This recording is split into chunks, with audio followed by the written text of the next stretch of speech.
Hola, ¿qué tal? Bienvenidos a este capítulo 13 del Programación 101, donde continuamos viendo las listas y además veremos los diccionarios. Bueno, en el capítulo anterior vimos cómo agregar, cómo contar, cómo eliminar elementos de una lista, cómo usar esos elementos, etcétera, etcétera. En este capítulo veremos alguna opción más y además cómo recorrer nuestras listas, ¿no?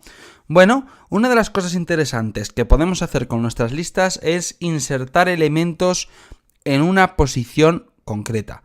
¿Cómo hacemos esto? Esto lo haremos mediante el método insert. Por ejemplo, en nuestra lista números vamos a insertar con el método insert. Pues vamos a insertar un número entre la posición 30 y la 15, por ejemplo, ¿no? Entonces, el método insert lleva dos parámetros separados por comas. Un parámetro es algo que le entregamos a un método para que haga lo que se supone que tiene que hacer, ¿no? Entonces, estos parámetros que le tenemos que pasar, ¿de qué constan? Pues el primero de ellos va a ser la posición donde queramos insertar el elemento. Por ejemplo, quiero insertar mi elemento en la posición 2. Que es entre el 30 y el 15. Si os fijáis, este es el 0, este es el 1 y este es el 2, con lo cual quiero insertar el elemento en la posición 2. ¿Y qué elemento quiero insertar en la posición 2? Pues por ejemplo, el número 99. Y entonces esto va a provocar que, efectivamente, en la posición 2 se haya insertado el elemento 99. Fijaros que es muy cómodo porque los demás elementos se desplazan en consonancia. Es decir, el 15 que antes estaba en la 2 ahora está en la 3 y el 155 que antes estaba en la 3 ahora está en la 4. Fijaros la conveniencia de esto. Con las arrays es tremendamente tedioso hacer esto. No es posible hacerlo de una manera sencilla. Aquí tenemos el método insert que nos lo da ya hecho, ¿no? Entendemos un poco las ventajas de las listas y por qué las listas son usadas día a día por programadores de C# y de otros lenguajes de programación. Bien, hay más operaciones que podéis hacer con una lista. Por ejemplo, tenéis el método reverse, que lo que hace es que nuestra lista pues le da la vuelta. Si ponemos .reverse, ¿de acuerdo? Le estamos dando la vuelta a nuestra lista. Le damos a iniciar y vemos que nuestra lista sale exactamente al revés que la pusimos. Ahora el primer elemento es el último es el primero y viceversa. Muy bien, luego tenemos otros métodos que, por ejemplo, toArray, que devuelve un array con los mismos elementos que la lista, es decir, la transforma en un array. Contains nos devuelve en forma de bool si la lista contiene un elemento y getRange pues nos devuelve una lista del mismo tipo en un rango intermedio. Os insto a que averigüéis vosotros mismos cómo funciona. Por ejemplo, contains puede ser muy útil para ponerlo dentro de un if. Fijaros, vamos a ver. Ponemos el if y si lista números.contains 30, ¿vale? Esto va a devolver un bool, de manera que va a devolver true o false. Si contiene el número 30, devolverá true. Si no lo contuviera, como por ejemplo si le ponemos el 22 que no lo contiene, devolverá false. Con esto ya podemos, si os dais cuenta, hacer un if para saber si nuestra lista contiene o no contiene un número. Bueno, otra de las cosas que os estaréis preguntando respecto a las listas es cómo recorrer una lista. Ya hemos utilizado un for each para imprimirla, pero ¿cómo la recorremos si lo queremos hacer con un for? Bueno, es sencillo. Empezamos, como siempre, declarando una variable que la podemos llamar contador con, en este caso, el valor 0, porque es el primero de la lista, ¿no? Sabemos que las listas y las arrays empiezan con el valor 0. Entonces, la condición será que contador sea menor de lista números, y aquí tomad nota, .count, que es la palabra que nos sirve para saber cuántos elementos tiene una lista. Por ejemplo, listanúmeros.count en este caso devolverá 4 elementos. Fijaros que tenemos que poner menor que porque contador, el número de elementos va a ser 0, 1, 2 o 3. Si ponemos menor o igual que, entonces tendremos problemas. Tenemos que tener mucho cuidado con eso. Y como condición final, count count no. Contador, es que se suele el El nombre de las variables conviene escribirlo en inglés, aunque como es un curso de iniciación lo estoy haciendo en español, pero bueno, no pasa nada. Entonces, ahora ya tenemos nuestra lista y dentro de este bucle podemos hacer lo que queramos. Por ejemplo, podemos imprimir pues todos los elementos de nuestra lista, igual que lo hacíamos con el for each, pero en este caso llamando directamente al elemento. Le damos a iniciar y vemos que el resultado es exactamente el mismo. Y os preguntaréis, pero si el for each es más corto, ¿por qué voy a utilizar un for cuando puedo escribir menos con un for each? Bueno, la historia es la siguiente. Con un for tenemos la ventaja de que tenemos acceso al número de elemento. Con un for each no, ¿de acuerdo? Aunque en realidad también podemos tenerlo, ahora os enseñaré cómo. Pero es un poco la ventaja de que tenemos conciencia del número de elemento. Vamos desde el 0 hasta el 4, porque esto ya sabéis que es 5, desde el 0 hasta el 4 y podemos imprimirlo sin ningún problema. De hecho, ReSharper, que es esta extensión que tengo, me está diciendo que este bucle for lo puedo convertir a un for each. ¿De acuerdo? Si le doy aquí me lo va a convertir automáticamente. Vosotros, si no tenéis ReSharper, no vais a tener esta opción, con lo cual no intentéis hacerlo. Pero lo podéis escribir manualmente. For each. Fijaros, esto es una cosa que me aparece por ReSharper, la voy a borrar, ya salió en el capítulo anterior. Es lo que pasa cuando usas el mismo Visual Studio que usas para trabajar. Bueno, dentro de nuestro for each podemos poner int número, in lista números. Evidentemente, os lo vuelvo a recordar que ponemos int número porque lista números contiene int. Si contuviera strings, poníamos strings lo que sea, ¿no? Entonces, ahora mismo podemos hacer lo mismo. Fijaros, aquí está, y imprimir los números de manera mucho más corta. Una cosa muy importante, dentro de un bucle for each no podemos modificar la lista en plan de añadirle cosas o eliminar cosas, porque si lo hacemos, atentos, va a pasar lo siguiente. Por ejemplo, voy a intentar eliminar número, ¿vale? En cada una de las iteraciones. Voy a hacerlo después del console.writeLine, porque si no va a provocar un error igual. Fijaros, aquí lo tenemos, un error en tiempo de ejecución, ¿de acuerdo? Que la colección ha sido modificada, ¿vale? Es una excepción. Oye, que la estamos recorriendo con un bucle, no la modifiques mientras la estamos recorriendo con un bucle, porque si no el bucle se nos lía, ¿vale? Eso es lo que nos viene a decir, con lo cual es algo que tenemos que saber. Y luego también otra de las cosas que os podéis preguntar, que os pueden surgir, es cómo averiguamos, cómo nosotros podemos averiguar dónde está el elemento que en este caso pues estamos recorriendo, ¿no? Porque aquí no sabemos el elemento que estamos recorriendo. No sé si me entendéis. Cuando pasa el elemento 30, por ejemplo, número nos da 30, pero no sabemos qué es el primer elemento de la lista. Entonces, ¿cómo hacemos esto? Tenemos la opción, aquí lo tenéis, de usar index of. Si, por ejemplo, nosotros llamamos index of número, esto nos va a decir, ¿de acuerdo? Aquí lo tenemos, debemos ponerlo o bien igualarlo a una variable o bien ponerlo en un console.writeLine.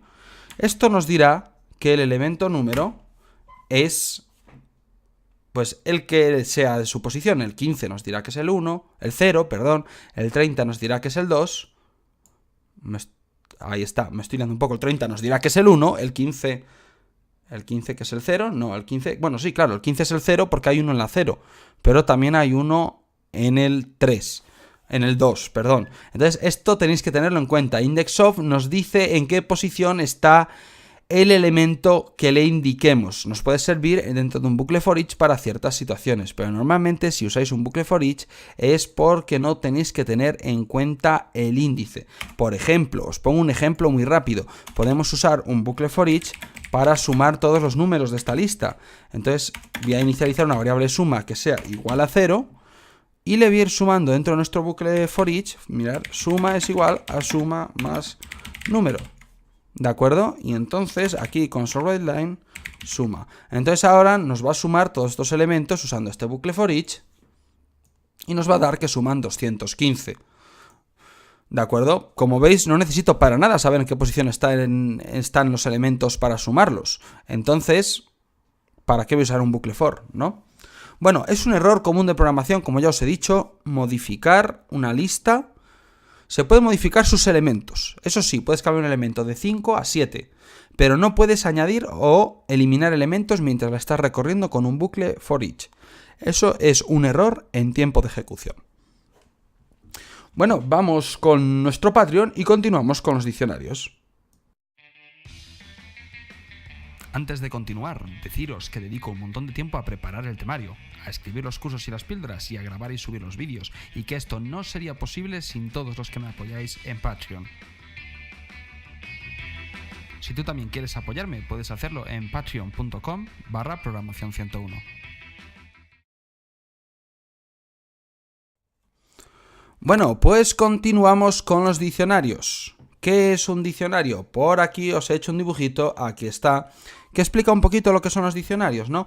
En una lista tenemos un índice, 0, 1, 2, 3, 4, y cada índice contiene un valor, en este caso pues son nombres, ¿no? Bien, en los diccionarios, de ahí su nombre, no tenemos un índice, sino que tenemos una clave. Esa clave puede ser del tipo de datos que nosotros queramos, y para obtener el valor nos vamos a referir por esa clave. Si os dais cuenta, se llama diccionarios porque es tal como ocurre en un diccionario. Esto en un diccionario, que es ver la definición de naranja, tienes que buscar naranja. Y a la derecha de esa definición te pondrá fruta del mismo color que se obtiene del naranjo, bla, bla, bla, bla, ¿no? Es como ocurre en un diccionario. En un diccionario tú no buscas, no, la palabra 3500, no, buscas naranja. Que es lo que quieres leer, ¿no? Bien, pues esto es lo mismo que pasa con un diccionario en C#. Los diccionarios, pues, se instancian así. Vamos a verlo dentro del Visual Studio. Y ahora os fijáis que en el menor que mayor que, en lugar de llevar un solo tipo de datos como llevan las listas, este lleva dos. En este caso, el primer tipo de datos se corresponde a la clave y el segundo al valor. Vamos a ver, aquí lo tenemos. Vamos a poner los dos como string, por ejemplo. Ahí está. Y entonces pues ya tenemos nuestro diccionario creado. ¿Cómo añadimos elementos al diccionario? Pues exactamente igual que a una lista, con .add. Primero indicaremos la clave y luego el valor. En este caso, como claves he usado ABCD, que sigue una secuencia, pero podéis poner la clave que queráis. Aquí estoy dándole al teclado de manera completamente caótica, ¿no? Entonces, esta clave se referirá a esto. Esta clave a esto, esta a esto, y así constantemente. La clave también pueden ser otro tipo de datos, por ejemplo, podrían ser enteros. Lo que pasa que acorde a eso tendríamos que modificar esto y poner un entero, no un string, ¿no? Vamos a dejarlo como estaba para que no ocurran más errores. Ahí estamos, y seguir explicando cómo funcionan los diccionarios. ¿Cómo imprimimos un diccionario nosotros? ¿Cómo nos referimos a un valor concreto? Pues en lugar de hacerlo por el número, lo haremos por la clave. Por ejemplo, escribimos dos corchetes y si ponemos la clave BASD, casi que voy a volver a las claves originales, por eso de que eran más cortas y más entendibles. Ahí la tenemos, en este caso si ponemos la clave B, entonces nos recuperará el valor Antonio. Fijaros, ahí lo tenemos, el valor Antonio. Que soy yo. Hola, encantado. Bueno, continuemos. ¿Cómo eliminamos un diccionario? Pues también es muy sencillo eliminar un elemento de un diccionario. Lo hacemos igual que las listas con, perdonad, console no, alumnos.remove. ¿De acuerdo? Indicamos la clave que queremos eliminar.